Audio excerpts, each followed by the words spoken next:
안녕하세요. 방금 소개받은 신보슬입니다.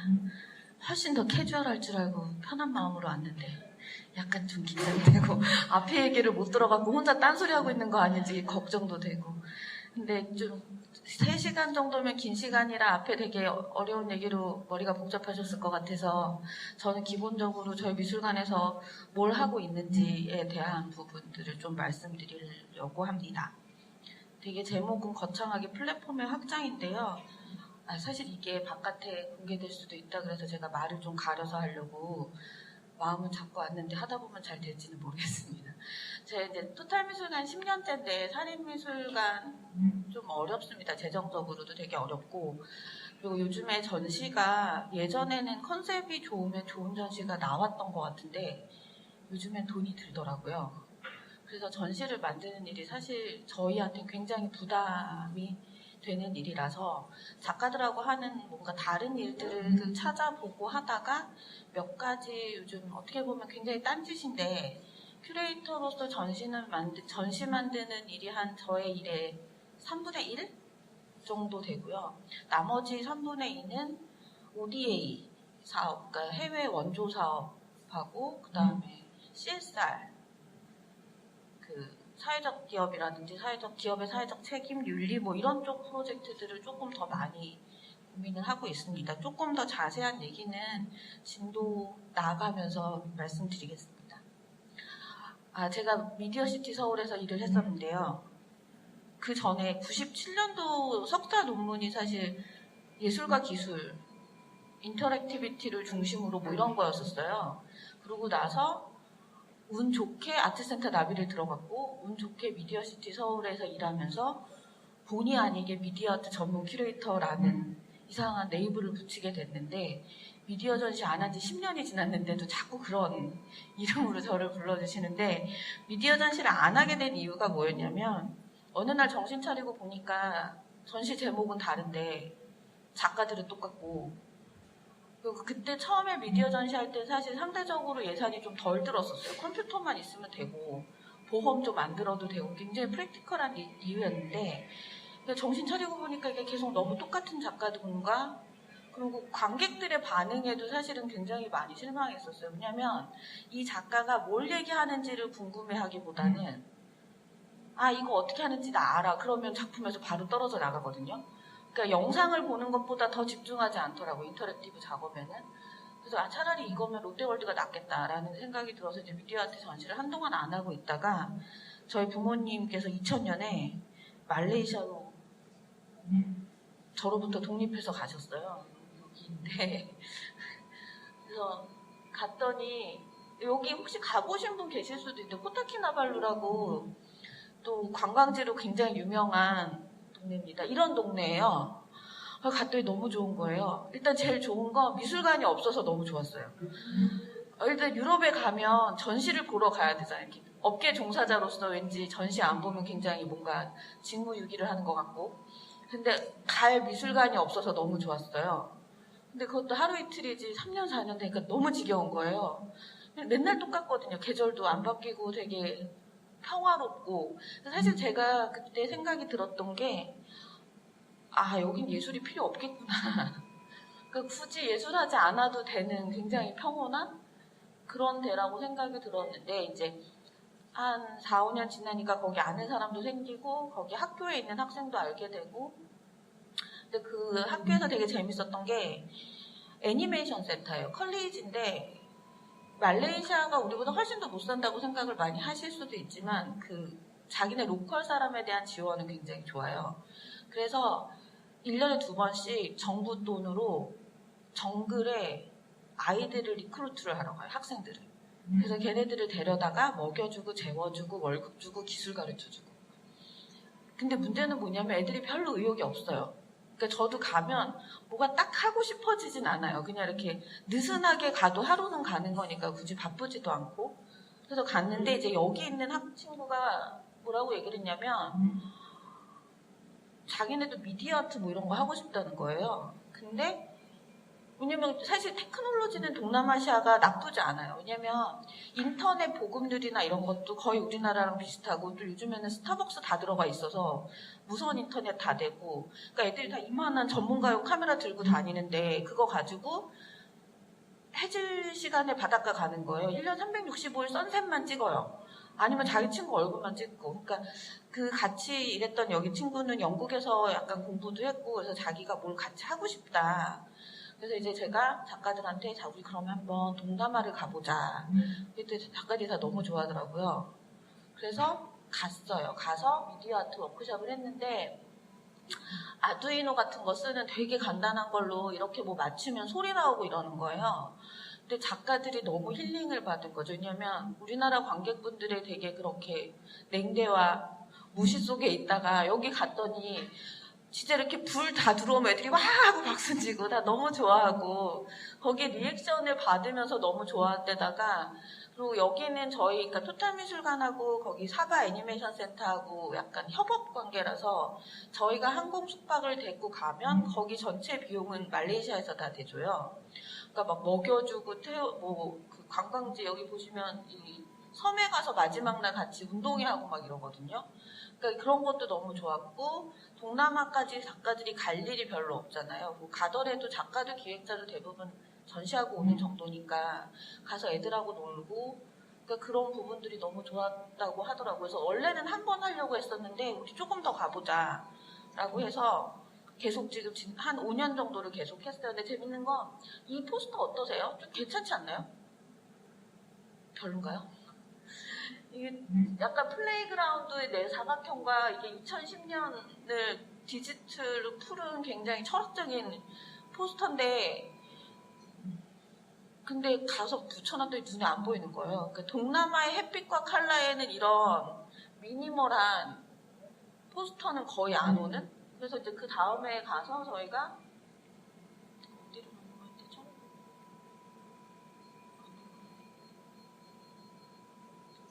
다음부터 넘겨주시겠어요?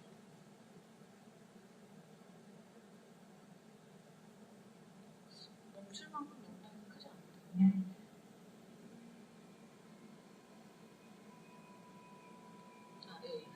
그래서 이제 그 다음에 이렇게 굉장히 노골적으로 플레이그라운드 인 아일랜드라고 했는데 이것도 역시 안 보이더라고요, 갔는데. 근데 이때는 저희가 최정원 선생님을 모시고 가서 이게 미디어 아트만 하는 게 아니라 사이트 설치를 해서 그러니까 이 친구들한테는 현대미술이라는 것 자체가 처음인. 왜냐하면 그 사바 주에는 미술대학이 없고요.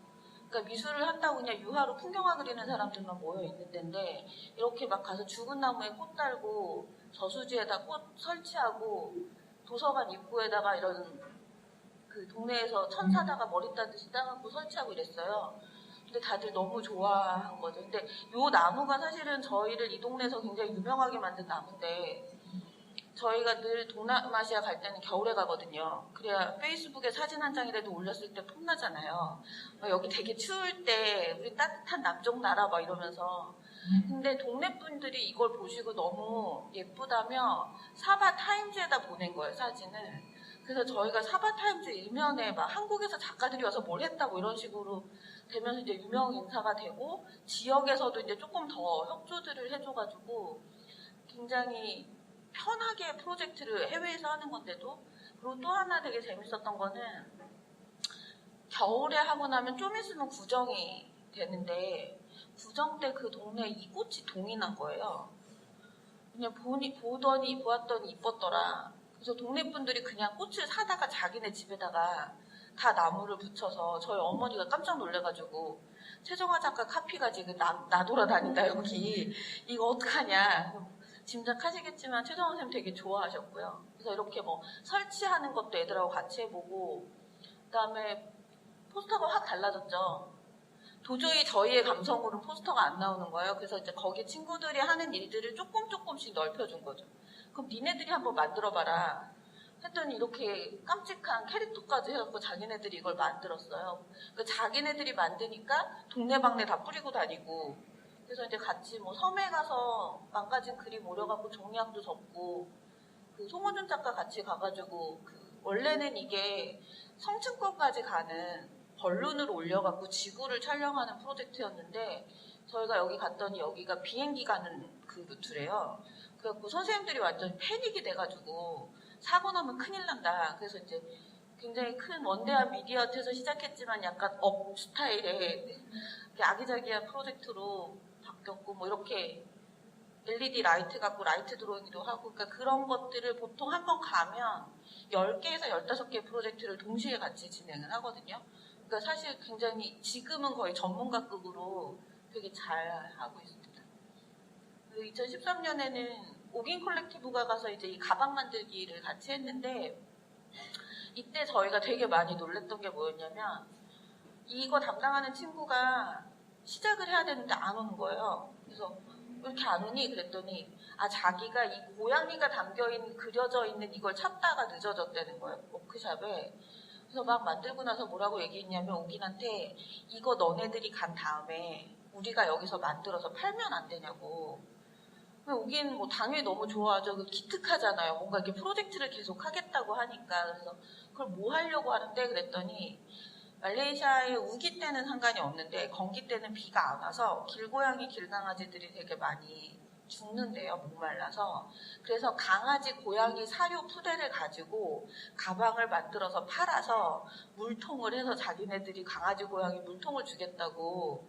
그래서 저희가 간 다음에도 한 6개월 정도 더 프로젝트를 진행해서 이렇게 가방 프로젝트도 했었고 이때 이제 또 최정화 선생님 가셔서 빗자루 새 빗자루 주고 헌 빗자루 모아오는 프로젝트도 같이 했고 그러니까 애들이 볼 때 너무 이상하고 어이없는 사람들인 거예요. 왜 새 걸 주면서 헌 걸 가져가? 막 이러기도 하고 그래서 이 친구들이 가장 협업을 많이 한 작가가 노순택, 송호준, 최정화예요.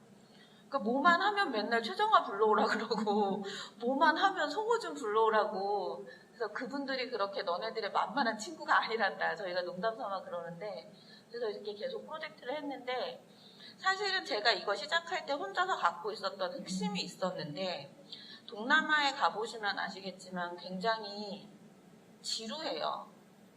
딱히 해지는 거 다음에 볼 것도 없고 특히 이제 이슬람 국가는 술값도 너무 비싸고 술도 잘 못 사고 막 이러니까 거의 리조트에만 보통 있다가 가시는데 리조트를 보면서 저기서 미디어 아트 페스티벌 하면 너무 괜찮겠다라는 생각을 사실은 했었어요. 왜냐면 낮에는 더우니까 펑션홀에 가서 워크숍하고 밤에 해지고 나면 이렇게 선베드에 누워서 스크리닝 프로그램 보고 수영장 안에서 미디어 막 그 디제잉 하고 그러면 이거 대박 나겠는데? 이런 생각이 든 거죠, 처음에.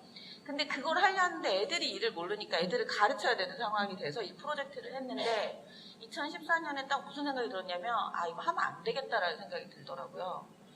왜냐면 이 엄청나게 좋은 관계가 프로젝트로 바뀌면서 뻐그러질 수도 있겠다는 생각이 사실은 들었어요. 왜냐면 제가 이렇게 되게 멀쩡하고 상냥한 척하지만 전시 임박하면 막 괴물로 변하고 소리 지르고 막 뛰어다니고 이러는데 굳이 그런 모습을 내가 얘네들한테 보여줘야 될까? 뭐 이런 생각도 들고 그 다음에 쉬러 갔는데 리조트에 굳이 거기서 또 아트를 하겠다고 할 이유가 있나? 뭐 이런 생각도 들고 그래서 접자.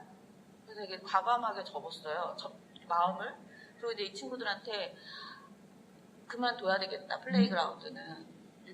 저는 사실은 얘네들이 아니야 더 하자 이렇게 할 줄 알았는데 너무 쿨하게 알았어 이러는 거예요. 그러니까 약간 배신감도 느끼고 야 이렇게까지 했는데 그랬더니 네가 안 한다 그런 거잖아. 딱 이렇게 얘기를 하더라고요. 근데 그 다음에 뭐라고 얘기했냐면 대신에 자기네들이 하는 걸 좀 도와달래요.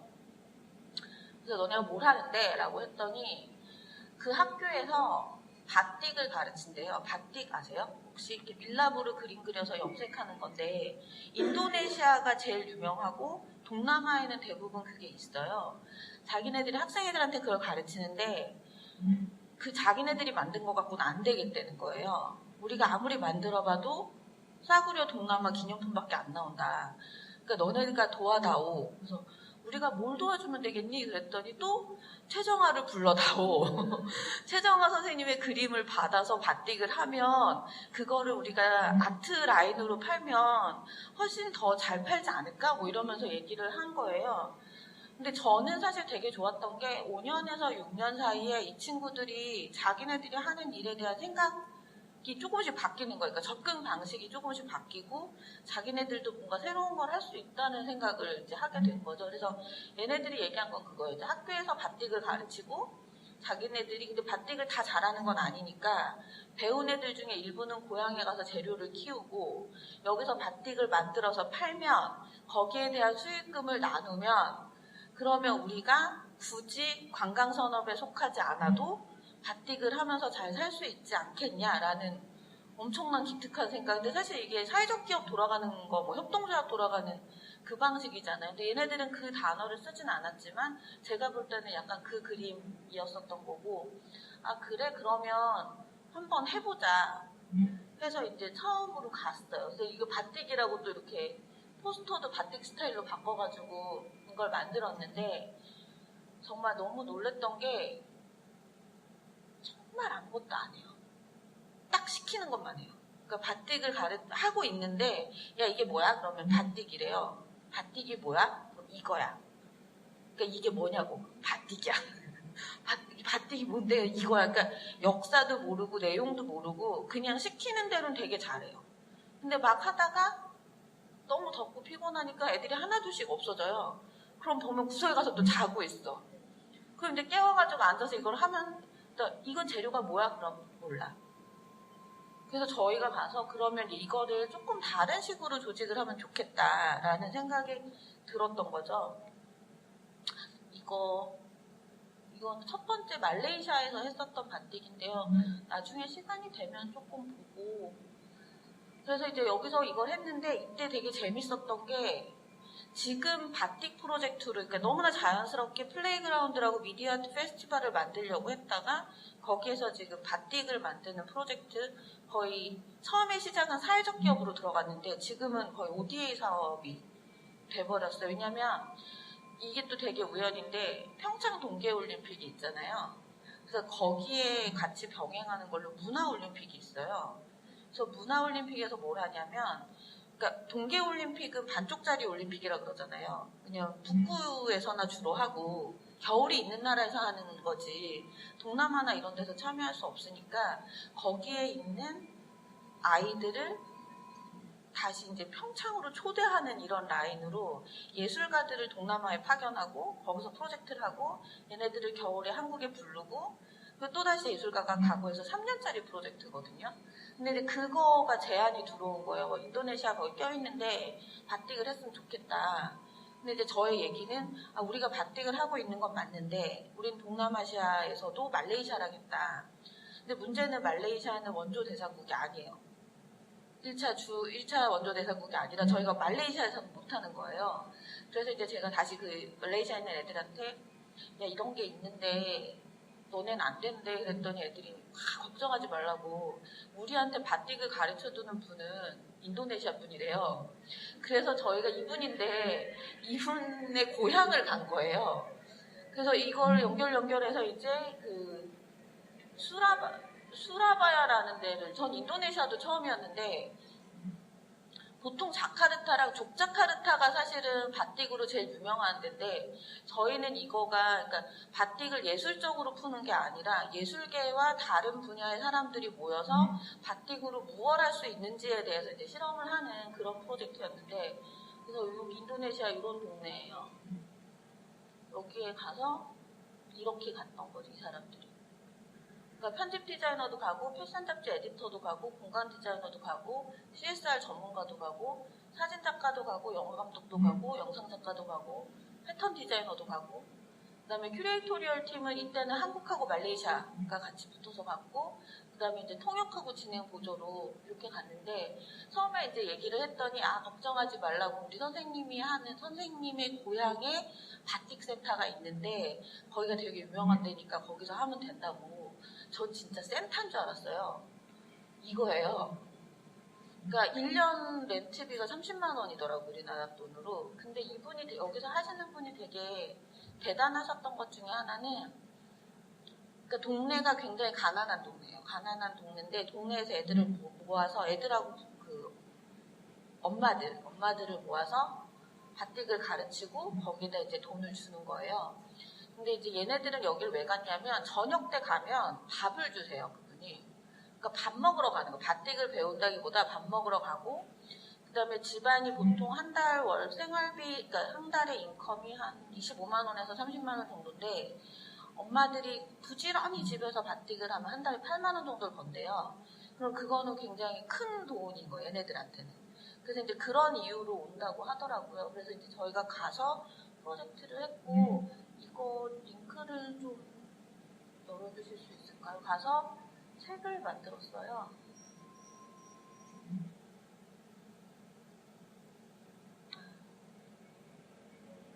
아, 진짜요?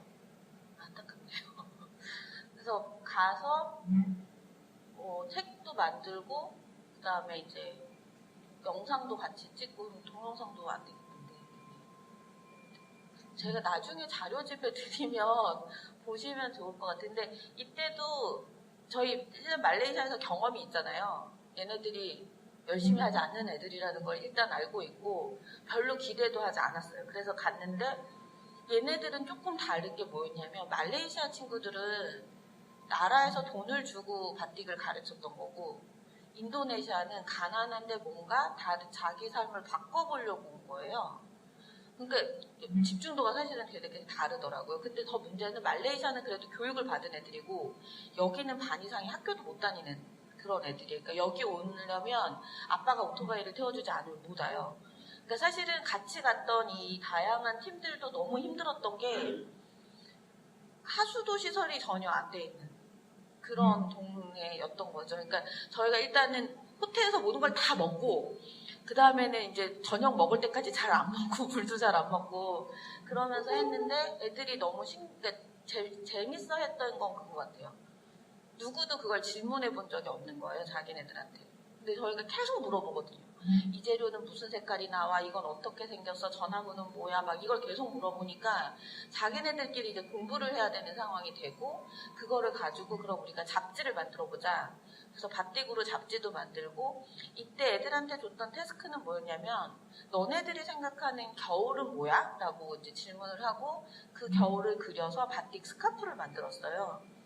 근데 되게 신기한 게, 자기네들이 그린 그림으로 바틱을 해도 된다라는 생각을 해본 적이 없다는 거예요.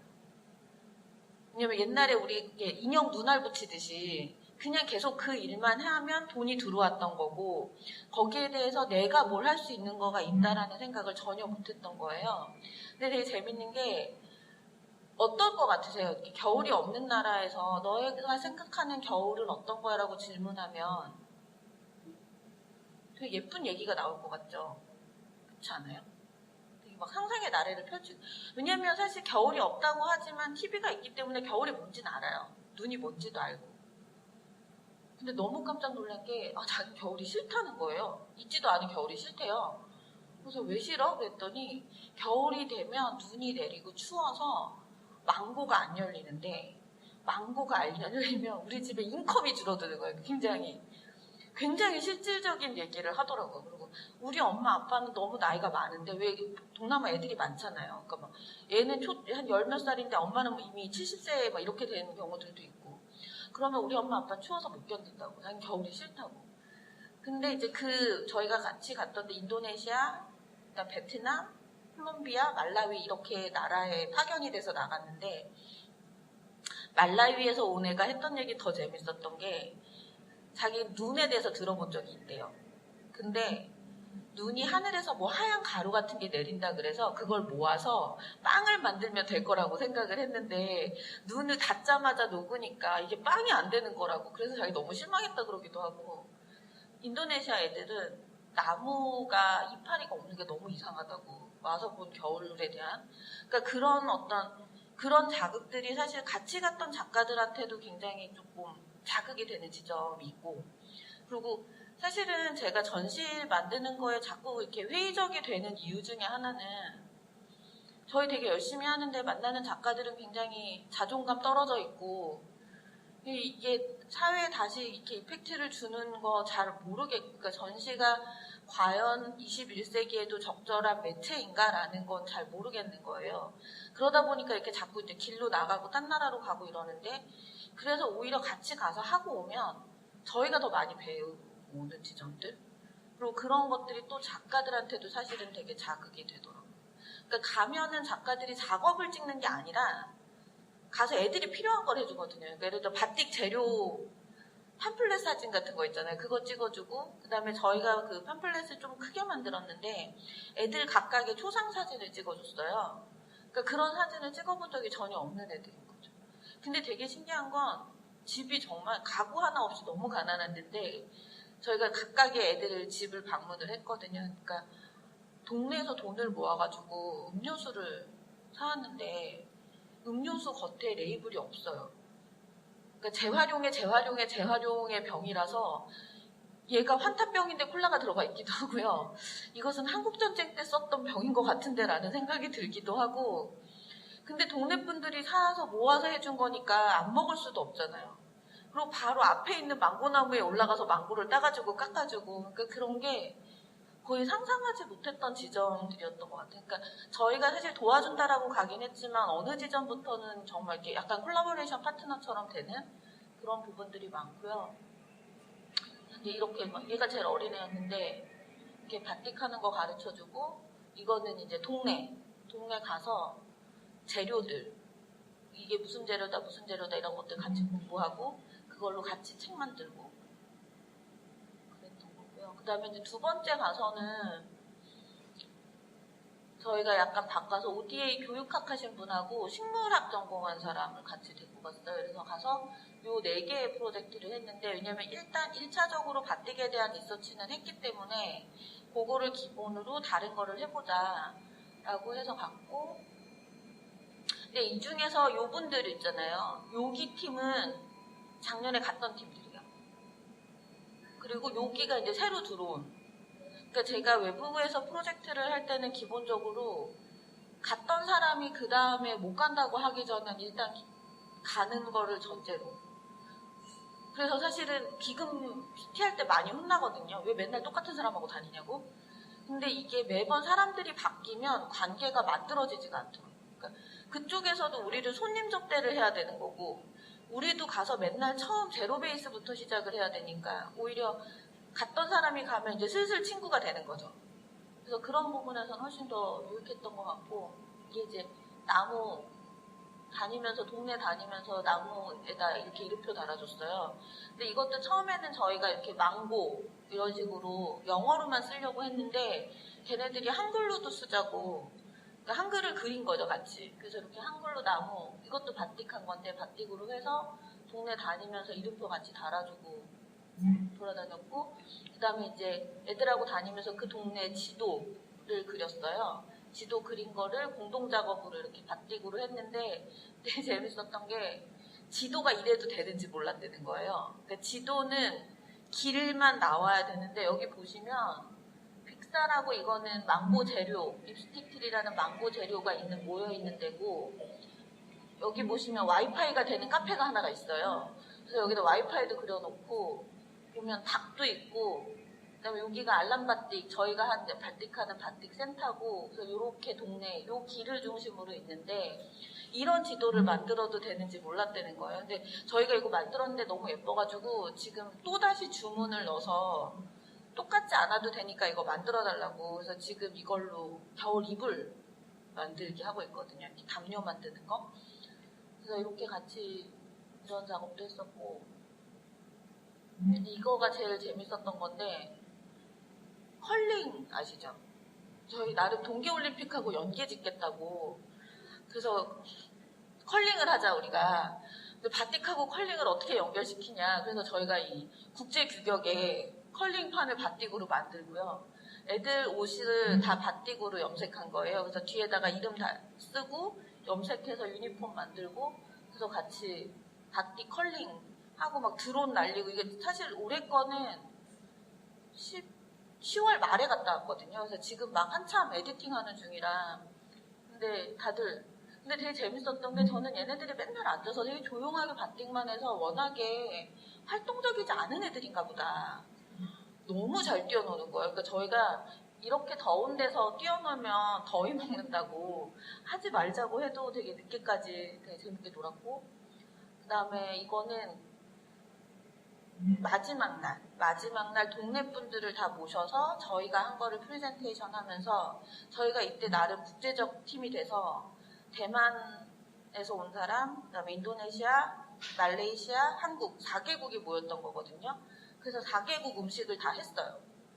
근데 진짜 이거 하느라고 얼마나 어려웠냐면 가스레인지를 새로 샀어요. 가스레인지 하나 가지고 그걸 그냥 해서 먹는 거예요. 그래서 저희가 2구짜리 가스레인지도 사고 뭐 그릇도 사고 막 이렇게 해가지고 파티를 해서 동네 분들 다 모셔가지고 우리가 얘기한 거 소개도 하고 그다음에 같이 길에 이름표 달아놓은 것도 같이 보고. 그래서 지금 하는 거는 요 프로젝트인데, 그러니까 일단 인적 관리를 먼저 해야 되는 저희의 그 최종 목표는 뭐냐면 바틱 스토리라는 편집샵을 만드는 거예요. 그래서 거기에는 바틱에 관련된 모든 것. 제가 이 바틱을 하게 된 건 뭐냐면 이 바틱이 100% 오가닉이에요. 그러니까 여기서 하는 거는 화학 염료를 하나도 쓰지 않거든요. 그게 굉장히 더디고 수공으로 하는 거라서 사실 조금 대량 생산은 안 돼요. 근데 제가 볼 때 동남아에서 최적화되는 것 같아요. 시간 보내는데 정말 짱이에요. 이렇게 하염없이 하다 보면 어느덧 해가 지고 있고, 그리고 이제 동네 다니면서 염료들 찾아다가 염색하고. 근데 지금 이 프로젝트를 그래서 저희가 중구 장애인 복지관하고도 같이 하거든요. 그러니까 바틱 재료들 갖고 하는 게 그러니까 자폐나 발달장애 친구들하고도 되게 잘 맞아요. 그래서 이제 저희가 이쪽에서 하는 프로젝트를 정리해서 한국에서는 장애인 복지관 팀하고 같이 움직이고, 약간 저희가 헤드쿼터처럼 돼서 온라인으로 이제 애들 인적 관리하는 거. 왜냐면 청소 안 하고 정리 안 하고, 그러니까 이게 일하러 온 건지 놀러 온 건지 잘 모르는.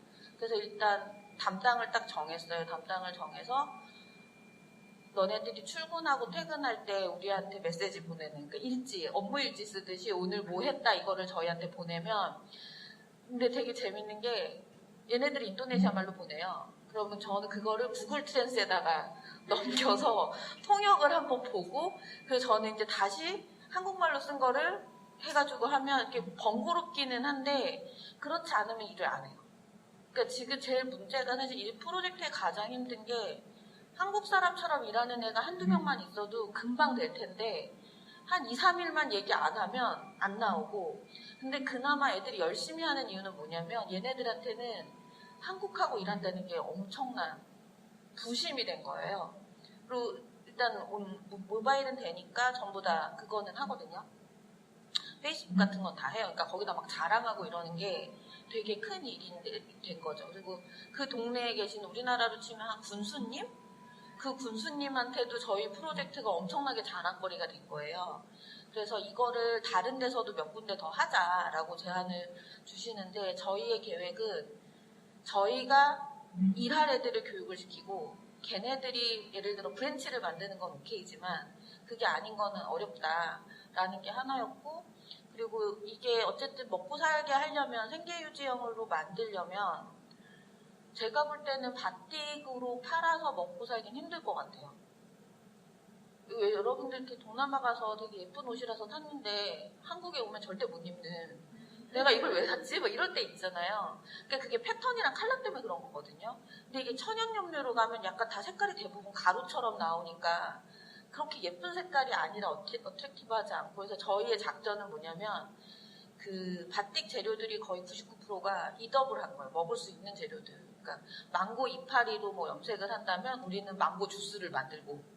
그래서 그 바틱 스토리 가게에서는 바틱 재료들을 가지고 만든 음식, 그다음에 소품 뭐 이렇게 해갖고 약간 편집샵처럼 운영을 하자라고 해서 내년에 갈 때는 저희가 셰프랑 같이 가요. 그러니까 셰프는 이제 레시피 개발하는 쪽으로 가고, 저희는 이제 계속 이 작업장 정리한 거 사진 찍어 올려라, 일지 보내라, 재료는 얼마나 썼냐 뭐 이런 것들 해서 요거 진행하고 있고, 제품 시안은 아까 말씀드린 것처럼 처음부터 옷은 아닌 것 같다고 같이 가는 패션 쪽 분들이 다 그러시더라고요.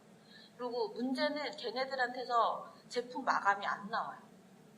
어쨌든 갖고 들어와서 저희가 다시 마감해서 만들어야 되는 거라, 패딩 목도리는 걔네들이 만들겠다고 해갖고 만든 건데 저희 되게 막 감동했었어요. 왜냐면 얘네들이 내년 1월에 한국에 오거든요. 그때 이거를 만들어 갖고 오겠다는 거예요. 그래서 동남아의 따뜻한 나라 애들이 만든 바틱으로 만든 목도리를 저희한테 선물해 주겠다고. 그래서 이거 지금 열심히 만들고 있고, 이런 것들이 이제 앞으로 좀 해야 될 것들. 그리고 이제 같이 가는 팀 중에 뭐 제로랩이라든지 이렇게 공간 디자인 하시는 분들이 있으세요. 그래서 이제 그분들이 가셔서 공간 다시 바꾸고 애들한테 이제 청소하고 이러는 것들 해주고, 그다음에 쇼케이스 만드는 거 운영 매뉴얼 해서 궁극적으로는 저희가 갖고 있는 거는 아까 말씀드렸던 바틱 스토리라는 브랜드를 만들어서 그거를 인도네시아 이곳에서 성공하면 다른 데도 갈 수 있고 인도네시아 다른 지역에도 갈 수 있고 필리핀에도 바틱이 있고 아프리카에도 바틱이 있어요. 그러니까 적도 이남엔 거의 다 있는 것 같아요. 왜냐면 이게 밀랍으로 그려야 되는 거라 에어컨이 있어도 에어컨 있는 데서 잘 못해요. 이 농도가 달라지기 때문에.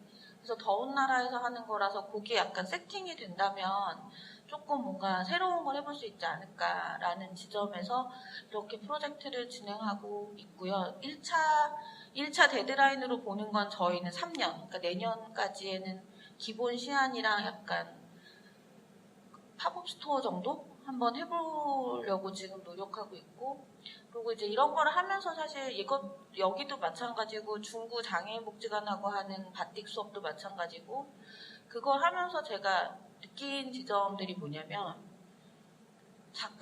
작가들한테도 아까도 잠깐 말씀드렸지만 인풋이 너무 많이 필요한 것 같아요. 제가 작품이 재미없는 이유를 굉장히 곰곰이 생각을 해봤는데 지금의 젊은 작가들 중에 상당수의 경험치가 저보다 낮은 것 같아요.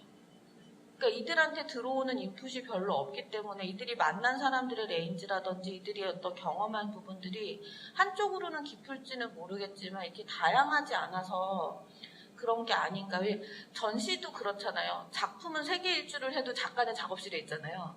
그래서 이제 그런 거가 아닌 지점으로 좀 움직였으면 좋겠다라는 생각에서 프로젝트를 했고, 그런 면에서는 사실 조금 많이 뭐랄까 성과들이 보이는 것 같아요. 그러니까 장애인복지관 같은 경우도 자폐랑 발달장애랑 지금 8주 같이 했는데 8주 사이에 친구들이 바뀌었어요. 그러니까 작가들이 가서 하니까 달라지는 건 뭐냐면, 물론 그전에도 거기 문화예술 수업이 있었는데 그 문화예술 수업을 사회복지사 선생님들이 해주시는 거예요. 그러니까 바나나를 그 칠하는데 빨강색을 들면 야단 맞는 거야. 이게 바나나가 어떻게 빨간색에 바나나는 노란색이지 이렇게 되는 거예요. 그리고 이렇게 뭔가 어디다 붙이는데 이 선을 비껴 나가면 틀렸다고 하고 다시 하라고 하고. 근데 이제 작가들하고 가면 작가들은 오히려 그런 부분에서 훨씬 더 다음 단계를 나가는 걸 더 잘 해주니까 한편으로는 작가들도 뭐라 그럴까 뭔가 나 되게 기여한다라는 지점들, 그리고 그거를 본인들의 작업에 대한 자극으로도 받아들이고요. 그리고 이제 저희가 생각할 때 미술관의 역할로 생각한다면 그런 사람들을 다 같이 한데 모을 수 있는 공간이 제가 볼 때는 미술관밖에 없는 것 같아요. 뭔가 사심 없이 모여서 자 프로젝트 한번 해보자라고 으쌰으쌰 할 수 있는 공간은 사실 미술관밖에 없는 것 같아서, 그래서 그런 부분들을 전시 이외의 라인으로 뽑아보는 것들, 그래서 한두 개의 좀 성공적인 사례가 나온다면 조금 저희가 할 수 있는 일들이 많지 않을까. 그러니까 제가 생각할 때 물론 예술도 미술관 밖으로 나가기는 하는데요. 예술가들과 큐레이터들도 많이 나가야 되지 않을까라는 거를 요즘 더 많이 생각하게 되는 거죠. 아까 말씀드린 것처럼 3분의 2는 오히려 바깥에 나가서 발달장애 친구들하고 놀고, 그 친구들이 미술관에 와요. 그럼 이제 거기서 또다시 벌어지는 게 있고, 그 다음에 끝으로 잠깐 또 말씀드리면 제가 여기는 바틱만 주로 얘기해서 PPT에는 넣지 않았는데 저희가 외서초등학교랑 여수에 있는 학생 30명 있는 학교인데요. 거기 학교랑 MOU를 맺고 지금 거기 있는 초등학생 7명의 큐레이팅 코스를 하고 있어요. 근데 그 초등학교 5학년 애들이 모여갖고 소설책을 하나 썼더라고요. 근데 그 학교 뒤에 선사 유적지가 있는데 그 선사 유적을 지키는 이야기로 소설을 썼는데 너무 재밌게 잘 써서 그걸로 이제 저희가 애니메이션 영화 만드는 거에 들어가서 애들하고 프로젝트를 하고 그 다음에 이제 그거 베이스로 전시 만드는 거를 기획을 그 친구들하고 하는데 생각보다 되게 잘해요. 그리고 그거 순서를 잘 알아요. 저희 첫 번째 뭐 해야 돼? 지금 주제 잡아야 돼요. 뭐 작품 골라야 돼요. 뭐 이런 얘기들을 하더라고요. 근데 그걸 하면서 느꼈던 게 뭐였냐면 그렇게 미술관이나 실제 작가들을 만나잖아요. 그러면 굳이 미술관 에티켓을 안 가르쳐도 되는 지점들이 생기더라고요. 그러니까 학교에 가서 보면 우리나라 그게 문교부에서 나온 정책이라는데 그 학교마다 명화들을 붙여놓고 거기다 아이들이 소감 쓰는 게 있어요. 근데 진짜 웃겼던 게 르누아르 피아노 치는 소녀들 그 옆에 감상문을 썼는데 동생이 너무나 피아노를 못 쳐서 좌절하고 있는데 언니가 용기를 북돋아주고 있다 막 이런 감상편도 있고 칸딘스키 뭐 음악을 회화처럼 막 이렇게 그런 말씀이 있었더니 거기다가 대놓고는 진짜 음악을 못했나 보다 그러니까 그림을 그리지 뭐 이런 평이 들어가 있고 근데 뭐냐면 다 돌아가신 분들의 그림이라는 거죠. 그래서 그 학교에다 저희가 쬐끄맣게 갤러리 만들어서 실제 작가들하고 같이 설치 작업하고 인비테이션하고 도슨트 투어까지 그 아이들하고 지금 준비하고 있는데 의외로 되게 잘하고 왜냐면 자기네들이 그걸 해봤기 때문에 가서 작품 함부로 안 만져요.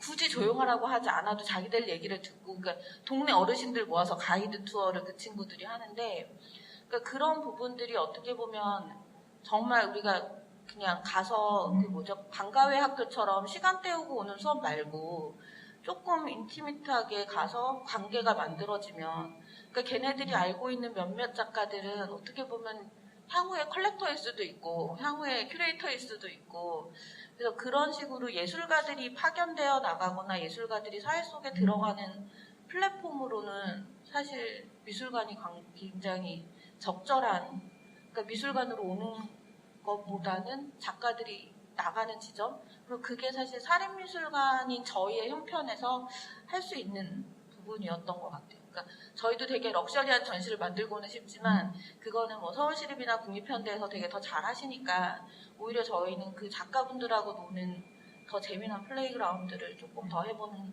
가능성 그리고 그게 어떻게 보면 독립공간이나 다양한 공간들이 조금 더 집중해 주시면 훨씬 더 큰 성과들이 나오고 좀 자존감이 높아지는 게 아닌가라는 생각을 하고 있습니다. 좀 시간이 된 것 같아서 여기까지.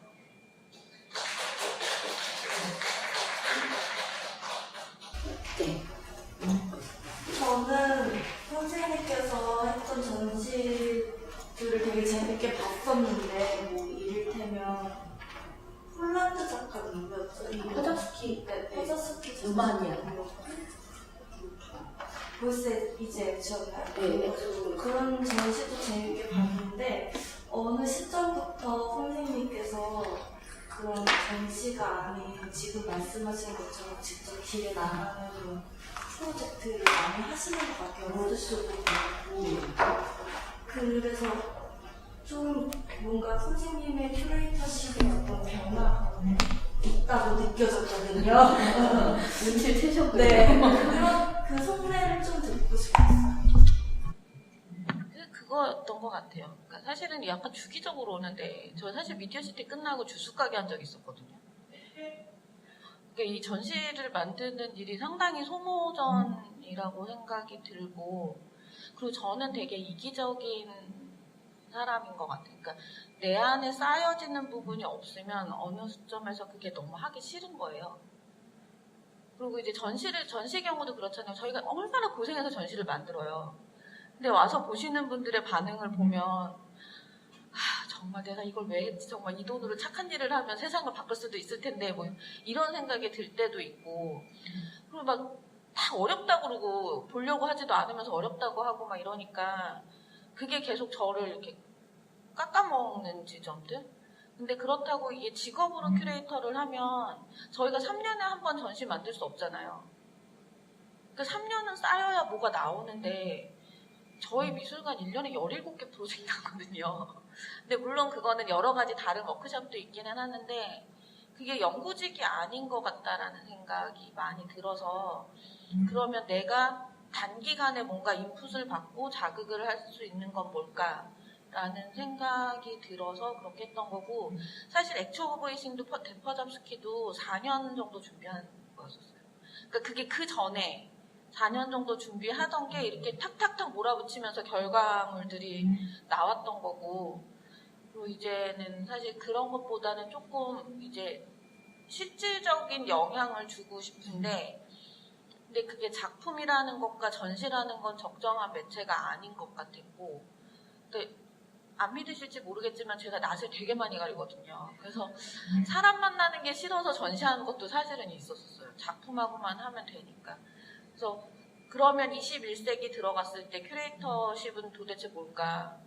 그러니까 어느 날 저희 집에 LG U 플러스 TV를 보는데 LG U 플러스에서 네 방송을 내가 큐레이션 해주겠어 막 이러고 나오는 거예요. 아, 이제 쟤마저도 큐레이터라고 하는데 어떻게 해야 되나 뭐 이런 생각을 하면서 조금 더 직접적으로 할 수 있는 부분 그리고 저 약간 위험하다고 생각이 드는데 그게 되게 중독성이 있어요. 이렇게 아이들하고 프로젝트하고 막 이러는 부분들이 그게 교육이라고 미술관의 프로그램으로 들어와 있는 게 아니라 저희가 그 공간으로 들어가는 거잖아요. 그럼 그때가 되면 왠지 생각이 나고 그리고 왠지 그런 거 있잖아요. 한 번 갔다 오고 안 가면 아니한만 못하니라 뭐 이런 그런 어떤 약간 결벽, 윤리적 결벽 같은 것도 생기게 되고 하다 보니까 계속 하는 것 같아요. 그래서 전시는 아마 저한테 예산과 공간을 주면 여전히 재밌을 것 같아요. 예산과 공간과 시간이 있다면 되게 재밌을 텐데 지금 주어진 상황에서 저한테 전시라는 거는 사실 좀 너무 힘들더라고요. 맨날 그런 거 있잖아요. 나도 되게 힘든데 막 작가님한테 죄송합니다. 피가 요거밖에 안 됩니다. 막 설치 아저씨한테 막 예산 이거밖에 안 되니까 깎아주세요. 뭐 이런 것들을 20년째 하고 있는 거잖아요. 그러니까 이제 됐다 뭐 이런 생각도 얼핏 들었던 것 같아요. 그리고 제가 보는 전시들 중에서도 사실 재미난 전시가 없었고 그러다 보니까 저는 개인적으로는 요즘에는 큰 기획전들보다 개인전들이 더 좋은 것 같아요. 그러니까 그거는 하고 나면 저한테 남는 게 있는데 기획전은 좀 자꾸 이 예산 대조를 하게 되는 거죠. 이거 이래도 되나? 뭐 이런 생각. 그러니까 전시를 보고 누군가의 인생이 한 번이라도 바뀔 수 있다면 그러면 계속 해볼만 할 것 같은데 근데 확실한 건 뭐냐면 예술가들을 만나는 거는 누군가 인생을 바꿀 수 있더라고요. 그러니까 예술가라는 사람을 만나는 게 저희가 외소초등학교 때 학교하고 일하게 된 것도 딱 그 이유인데 거기 교장 선생님한테 제가 그랬어요. 왜냐면 저는 사실은 같이 가는 작가들한테 약간 꼬드김? 야 여수 뭐 이런 거 있잖아요. 여수 또 맛있는 것도 많고 밤바다도 있고 한번 가자. 그래서 그걸 했는데 선생님한테는 그 교장 선생님한테 선생님 이거 왜 하시려고 하세요? 라고 했더니 자기 정말 살아있는 예술가들을 자기네 애들한테 만나게 해주고 싶다고. 근데 예술가들은 늘 이렇게 바깥으로 되게 많이 빠져있고 그래서 그런 거에서 실질적인 결과물이 나오다 보니까 그렇게 일을 더 많이 하는 것 같아요.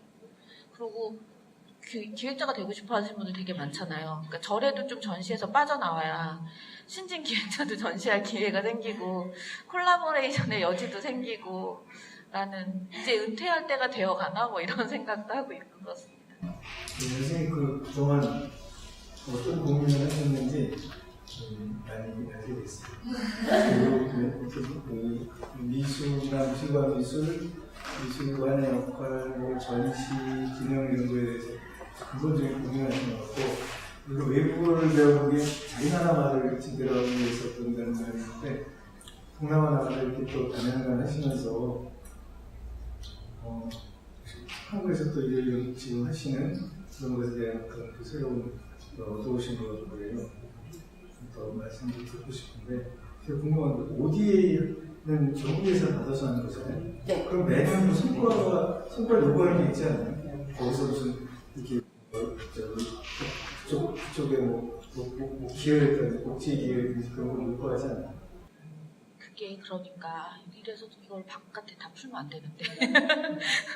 그러니까 사실 저희 하는 프로젝트는 지금 일단 기본적으로는 그 평창 올림픽 관련해가지고 나왔던 ODA 사업인데요. 그거는 대부분 ODA 사업은 외교부 쪽으로 더 많이 빠지는데 이건 문화부에 나왔던 예산이고 다행히 그 아츠드림 캠프라는 그 프로젝트가 전체 문화올림픽 프로그램 중에 1등을 했어요. 그래서 레거시 사업이 돼가지고 동계올림픽이 끝나도 나라를 바꿔가면서 얘는 이제 계속 지속이 될 거고 다만 좀 안타까운 게 작가들이 가면은 이거에 대한 학술적 분석이 안 되거든요. 그러니까 수요자 만족도라든지 이런 것들을 그냥 되게 어설픈 설문지로만 나오는데 교육학 쪽에서 가서 분석해서 그럼 여기서 뭘 해줘야 되냐라는 것들은 제대로 안 나와서 이번에는 그래서 그 팀이 같이 갔던 거고 그 다음에 외교부 쪽이나 공공외교 쪽에서 나오는 것 중에 뭐가 있냐면 주력 지원국가? 그게 3년마다 바뀌어요. 그래서 작년까지, 아니 올해까지가 알기로 베트남이었고 내년부터 또 다시 인도네시아예요. 그래서 저희 같은 경우는 좀 잘 됐다라고 해서 인도네시아를 좀 집중적으로 할 수 있는 지점이 있고 그 다음에 물론 그게 인적 자원을 개발한다는 지원 차원에서는 그냥 돈을 주는 것보다 훨씬 좋기는 하지만 그럼에도 불구하고 제가 볼 때는 그쪽 정부에서의 서포트가 없이 일방적으로 주는 거는 좀 문제가 된다고. 왜냐면 그게 받는 거에 되게 익숙해지거든요. 그래서 저희는 이제 양쪽의 협업으로 해서 우리가 이만큼 했으니까 너네 정부에서도 이거 해줘 뭐 이런 거 있잖아요. 야 우리가 이 돈 들여서 이렇게 했으니까 버스는 니네가 좀 해줘봐 뭐 이런 식으로 해서 같이 진행이 되는데 그거는 그러니까 나라가 바뀌거나 기타 등등으로는 바뀌어지지만 ODA 사업은 지속적으로 있고 거기에 대한 결과가 사실은 크게 많이 요구되지 않는 게 뭐냐면 우리나라 입장에서는 약간 그 일자리 창출처럼 되어 있는 거예요. 그래서 ODA 사업 예산 중에 상당수는 급여 책정으로 나가요. 그래서 우리나라에 있는 젊은 친구들이 나가서 거기서 3개월. 근데 거기에 대한 급여. 왜냐면 사실 동남아에 가서 쓸 돈 별로 없거든요. 그래서 말레이시아에서 저희가 제일 좋아하는 커피가 350원인데 몇 천만 원의 예산을 어디다 쓰겠어요? 그러니까 거의 우리나라 그 수준의 인턴 수준으로 인건비를 주는 차원으로 가는 거라 실질적으로는 그렇게 크게 뭐 성과를 요구하는 건 없는 것 같고 그래서 오히려 작가들이 가서 성과들이 나오면 깜짝 놀라는 것 같아요. 그러니까 저희가 이번에 그때 인도네시아 갔을 때 되게 재밌었던 게 우리 작가분들은 안 계시죠. 뭐 하지 말라고 그렇게 열심히 하세요. 그래서 굳이 드론을 갖고 가고 막 드론 세관에서 걸려서 이게 뭐냐 막 이런 얘기 들리는데 이번에 갈 때도 막 그 제로랩 같은 경우 같이 갔는데 전동들이 다 갖고 갔거든요. 그러니까 가서 뭔가를 하고 이러는 것들을 되게 좋아하고 그러니까 그동안의 ODA 사업을 내가 내다 보냈더니 리포트 하나만 나온 거죠. 근데 저희 같은 경우는 지금 책이 3권이 나왔고 영상이 2개가 나왔어요. 그리고 그것도 막 영문 버전, 인도네시아 버전 막 이렇게 나가고 그러니까 오히려 작가들을 통해서 나왔던 결과물이 비용 대비로는 훨씬 좋은 거죠. 왜냐면 솔직히 영상 하나만 찍으려도 몇 천만 원 드는데 업체가 쓰려면 저희 막 500, 600으로 작가분들 드론 날리고 편집하고 뭐 이거 하거든요. 그러니까 오히려 저희 쪽에 들어오는 그거에 저희 결과물에 놀래서 더 다시 역으로 제안해 주시는 경우도 있고 하지만 지적해 주시는 그 부분이 제가 볼 때는 위크포인트라고 생각이 들어요. 왜냐면 정부에서 만약에 이 사업을 더 이상 안 한다 그러면 할 수가 없잖아요. 그래서 저희가 CSR 쪽 그러니까 기업들 같이 연결해서 사회공헌 팀들이 많이 가거든요. 그래서 어떤 식으로 연계시켜 줄 수 있을까 그러니까 이 자립 플랫폼을 뭘로 만들 수 있을까에 대한 것들을 같이 고민을 하고 있는데 제가 생각할 땐 그게 한편으로는 걔네들의 자립에 대한 고민의 해결이기도 하지만 그걸 하면서 사립미술관 어떻게 살아남을까에 대한 고민도 같이 하게 되는 것 같아요. 그러니까 그 기업하고의 연계에서 어떻게 우리가 기업한테 휘둘리지 않고 우리 목소리 내면서 우리 성과물로 잘난 척 좀 해볼 수 있을까 뭐 이런 부분들도 같은 레이어에서 고민을 하게 되는 것 같아요.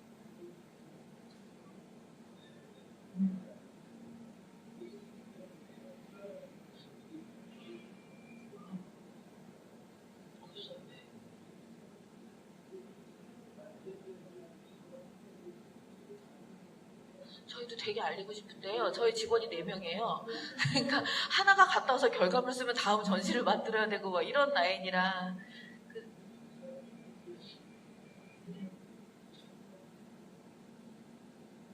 저희 그 로드쇼 프로젝트 아까 잠깐 말씀하셨는데 로드쇼도 되게 재밌어진 게 뭐냐면 에너지관리공단에서 제안이 들어왔어요.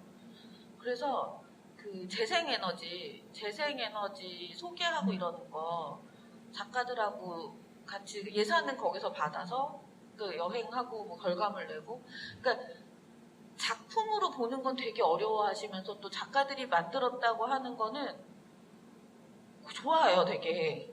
그래서 일종의 작품인데 그 전시장에서 볼 때 마음가짐과 좀 다른 부분들이 있는 것 같아. 예, 그리고 그게 어쨌든 작가분들도 어떤 면에서는 그런 기회가 자꾸 있으면 훨씬 더 잘할 수 있잖아요.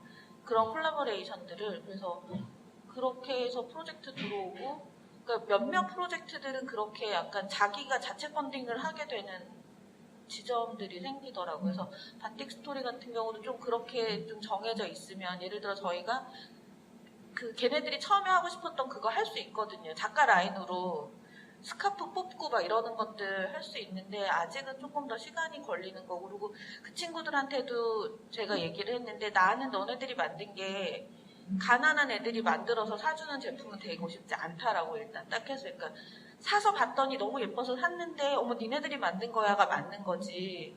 그 장애인들이 만든 것도 마찬가지잖아요. 이게 장애인이 만들어서 사주는 게 아니라 야 이거 뭐야 라고 해서 딱 봤더니 어머 장애인이 만들었대. 이거는 굉장히 다른 접근이라서. 근데 그거를 해줄 수 있는 게 사실은 제가 볼 때는 예술가랑 기획자들인 것 같아요. 그게 기여부에서 이윤이나 이런 걸로 접근하면 절대 답이 안 나오는 부분이라, 그래서 그렇게 풀어간다면 좀 가능하지 않을까. 그리고 지금 그 말레이시아, 그러니까 저희가 프로젝트가 플레이그라운드를 하다가 인도네시아로 넘어갔잖아요. 그러니까 말레이시아 친구들이 지금 너무 서운한 거예요. 몇 년째 저희가 말레이시아를 안 가고 있으니까.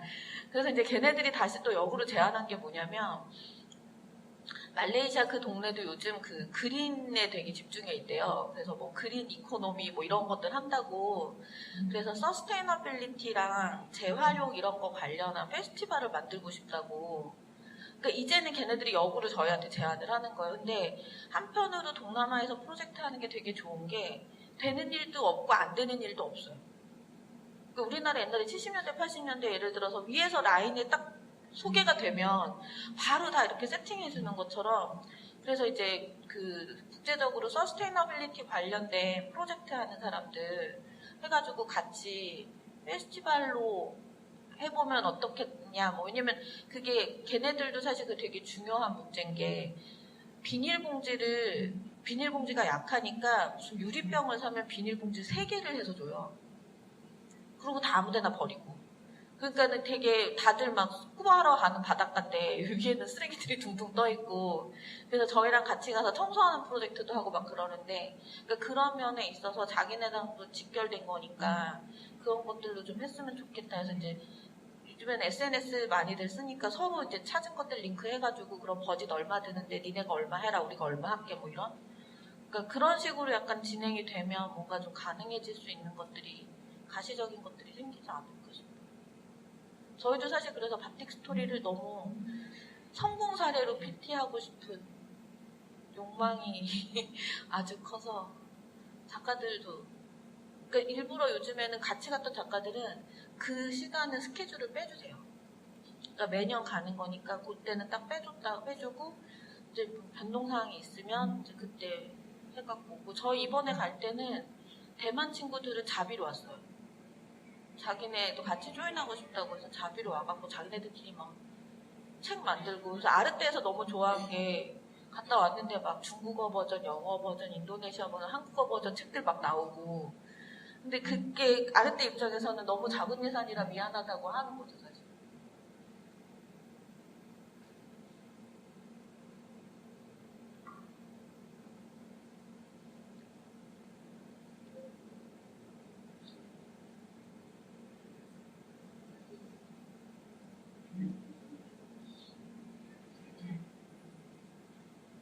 저는 사실 일반 관객분들이 관계자보다 작품을 더 잘 본다고 생각하거든요. 어려워하세요. 어려워하시는데 뭐냐면, 그게 내가 이렇게 봐도 되나라는 걱정이 더 많으신 거예요. 그래서 저희는 사실은 관객분들이 오시면 가이드 투어를 안 해요. 가이드 투어를 하면 거기에 맞춰서 작품을 보시거든요. 그래서 저희는 일단 한번 이렇게 돌라고 먼저 보고 오세요라고 얘기하고 그 다음에 가이드 투어를 저희 직원들한테 얘기할 때도 질문 위주로 더 많이 해요. 근데 그러면 사실 굉장히 의외로 다 잡아내세요. 근데 그거를 작품에 대해서 내 얘기를 해볼 기회가 별로 없었던 거예요. 그러니까 저희가 지금 초등학교랑 하는 것도 사실 롱텀으로는 그 연습이라고 생각하거든요. 그러니까 작품을 보고 내가 어떻게 생각하고 그거를 나누고, 왜냐면 정답은 없잖아요, 사실. 작가분이 그렇게 내가 이 작품이라고 얘기해도 작가 손을 떠난 다음에 그게 어떻게 읽혔는데 넌 이거 틀렸어 이렇게 얘기할 수는 없는 거거든요. 그렇게 읽히는 지점들이 분명히 어떤 때는 작가도 모르는 부분들이 있는 거고, 그래서 그런 부분들이 사실은 교육으로 조금씩 바뀌어져야 된다고 생각을 하는데, 여전히 미술이라고 하면 잘 그리는 미술을 더 많이 생각하시고, 그 다음에 보이는 거에 대한 것들보다 다들 그렇게 오시면 뭐가 어려워요? 막 이렇게 물어보면 아 너무 철학적이에요 막 이러시는 거예요. 어떤 철학적인데요? 그럼 뭔지 짚지는 못하세요. 근데 뭔지 모르겠어요 라고 얘기하는데 여기서 뭐가 좋으세요? 라고 얘기하면 이게 좋아요서 왜 좋아요? 그럼 뭐 컬러가 좋아요? 뭐가 좋아요? 그러면서 얘기를, 비디오 같은 경우도 그러면 그렇게 잡아서 얘기를 들어가잖아요. 그럼 되게 말씀 잘하세요. 그래서 가급적이면 저희는 그룹 투어보다는 개별 투어, 이렇게 서울시립처럼 많은 관객이 오시지 않기 때문에 오시는 모든 분들에 대한 가이드 투어가 가능한데, 기본적으로 먼저 보시기 전에 사전 인포메이션은 잘 안 주려고 해요. 그리고 저는 관객분들이 그 모든 작가들의 이름과 제목을 알아야 한다고도 생각하지 않거든요. 그래서 레이블, 그것 때문에 맨날 혼나기는 해요. 레이블 따로 안 하고 이렇게 A4로 나눠준다고. 근데 그 중에 마음에 드는 거 있으면 그냥 그때 찾아서 보면 되는 거지. 이게 무슨 시험 볼 것도 아닌데 이 작가는 누구고 저 작가는 뭐고 이렇게 할 필요는 없지 않나라는 생각이 들어서, 그래서 생각해봤는데 외국 친구들의 경우는 보면 테이트도 그렇고 큰 미술관 가면 거기서 수업 되게 많이 하잖아요. 근데 그 수업의 내용을 보면 여기 있는 것들을 전달하는 게 아니라 애들이 그걸 어떻게 받는지를 듣는 거거든요.